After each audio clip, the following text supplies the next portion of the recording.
Yولیا ٹیمیلیڈی, 19, has been selected as a volunteer for the upcoming Beijing 2022 Olympic Winter Games. The Tsinghua University sophomore will work as a translator for Chinese, English and Russian languages during the opening and the closing ceremonies of the Olympic and Paralympic Winter Games. My name is Yولیا and I'm a second-year student at Tsinghua University studying social science, specifically economy.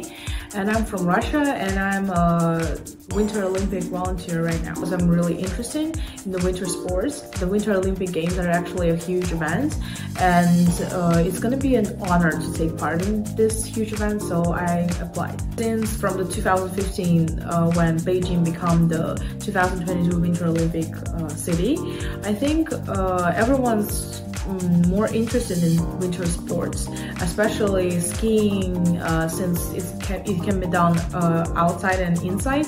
I took a lot of winter sports since I'm from Russia, and I used to love skiing and snowboarding.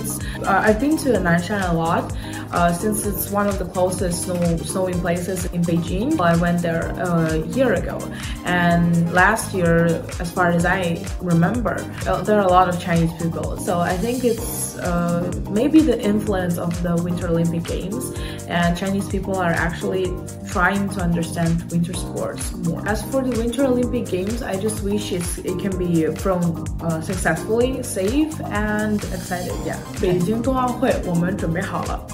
Beijing Winter Olympic Games, we're ready. Зимние Олимпийские игры в Пекине, мы готовы.